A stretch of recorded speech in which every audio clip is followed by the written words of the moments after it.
ဆိုတော့နဲ့မိုးညိုတို့လိုအင်အားကြီးတဲ့ဓမြအဖွဲ့တော့လက်ဆောင်သွားကြသေးတာပဲဆရာကြီးမိုးညိုတို့ဖွဲ့တော့ရှော့ပြလို့တော့မရဘူးဒီနေ့ပိုင်းမှာဒီဖွဲ့ကတော်တော်အင်အားကြီးလာတယ်ကွာဒီမိုးညိုဆိုတဲ့ကောင်ကလည်းတိုင်းပညာတော်တော်ကောင်းလာတယ်သူ့လက်အောက်ကခေါင်းဆောင်တွေကလည်းတိုင်းပညာအဆင့်မြင့်လာတယ်။မိုင်းပြေလေးတို့ရွာတွေမိုးညိုတို့ဖွဲ့တော့တတိထားတင်တယ်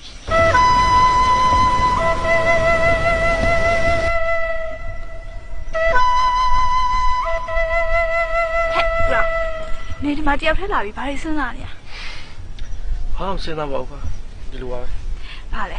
နေရွာတွေကကောင်မလေးတယောက်ရဲ့အိမ်ကိုသွားပြီးလူပြိုလှည့်မစဉ်းစားနေရမှာတခါမှအဲ့ဒီကိစ္စကိုမစဉ်းစားဘူးနော်ငါဘဝမှာလေစဉ်းစားတာတစ်ခုပဲရှိတယ်ဘာလဲဟာဟိုငါ့ကိုပြပြလေငါတန်းရန်တက်ချင်တာဟာအဲ့တော့ငါတန်းကိုဘလို့တက်အောင်တင်ရမလဲပဲငါစဉ်းစားတာဟိုနင်းလည်းဟာငါ့ကိုလေဟိုဆရာကြီးကိုတိုင်းတင်ပေးကိုထပ်ပြောပေးပါဦး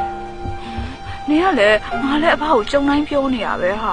ဒါမဲ့လေအဖကပြောဟိုနေခန္ဓာကိုယ်ချိုးစားရတဲ့တိုင်းတင်မို့မဖြစ်နိုင်ဘူးတဲ့ဟိုအဲ့တော့လေငါကဘာဆက်ပြောမှာလဲငါလည်းအများကြီးမပြောလဲမှာပါဟိုကိုဒီဝါကိုတော့မတက်ရင်တောင်းပါပဲလေကိုကိုခုခံကာကွယ်တက်ရင်တော်ပါပြီဟာအော်လူလေးရဲ့တိုင်းပညာမတက်လေလူဆိုတာလိမ္မာပါနဲ့တဲ့အသိဉာဏ်ရှိရင်ကိုကိုကာဝယ်လို့ရပါတယ်ကွတိုင်းပညာတက်တာမှငါတိုင်းပညာတက်တယ်ဆိုပြီးတော့ကိုကိုဂုံမောက်ပြီးကိုတဲ့အဆင့်မြင့်တဲ့ရန်သူနဲ့တွားရင်ဆိုင်ပြီးအသက်ပါဆုံးရှုံးနေရအောင်မယ်လူလေးရဲ့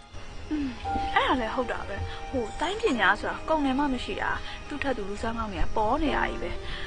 ငါဆိုလို့ရှိရင်လေတိုင်းပညာကိုလုံးဝစိတ်ပါတာမဟုတ်အဖကိုကြောက်တာတက်နေနဲ့ငါလည်းနေရာချင်းသာလဲလဲရှင်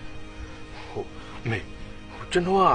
တိုင်းပညာသင်ကျင်တယ်ဆိုတာဟိုကိုခုခံကာကွယ်ဖို့ထဲဟိုဆရာကြီးရဲ့ရရွရွတွေမှာလည်းပါဝင်ကူညီခြင်းတော့ပါ